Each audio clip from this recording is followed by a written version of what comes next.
Most people think train tracks are just giant strips of steel, but if that were true, railroads would destroy themselves.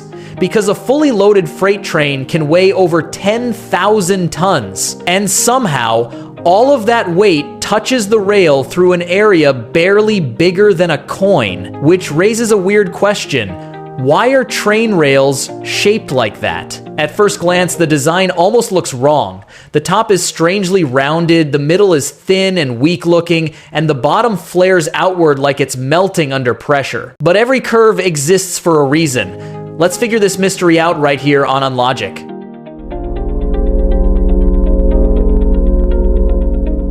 A train rail is basically a highly specialized steel beam, and like most heavy-duty structures, its shape is all about putting material only where it actually matters, because steel is expensive. If railroads could remove even a little unnecessary metal from thousands of kilometers of track, they would. So the rail evolved into three main sections. The bottom is called the foot, and its job is deceptively simple: spread force.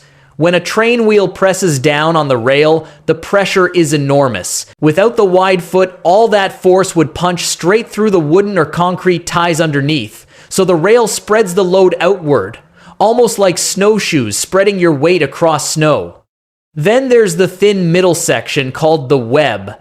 At first, it looks too skinny to hold anything, but it's actually doing one of the rail's most important jobs. The web works just like the center of a giant steel I-beam. By creating height between the top and bottom of the rail, it makes the entire structure dramatically harder to bend under the train's weight. And as a bonus, that height easily clears the wheel, flanges the inner lips that help keep trains on the track. And then there's the top, the weird rounded part where the wheel actually touches the rail. This is where things get really interesting. You'd expect trains to use as much contact area as possible, because more surface area should mean more stability, right?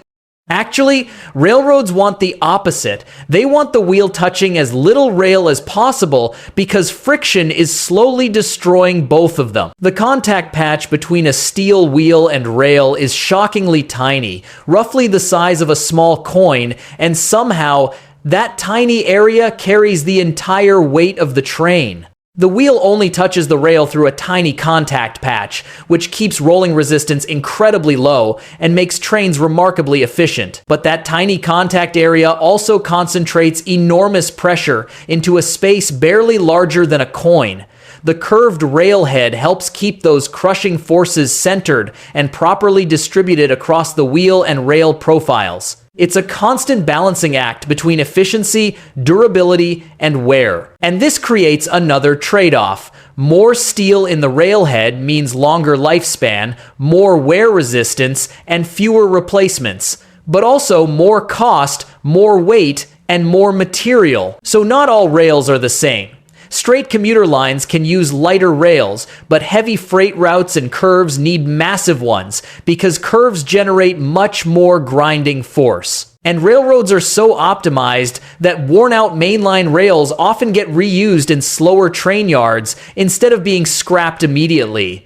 All of this comes down to one thing: controlling wear while balancing cost. Because every extra bit of steel adds expense, but also adds years of life. Which is kind of insane when you think about it, because railroads feel like ancient technology, like a solved problem. But in reality, every curve, every contact point, every millimeter of steel is still being refined by engineering decisions most people never notice.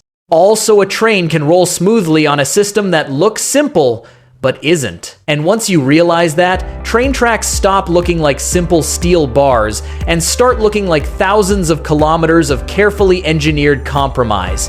This is UnLogic.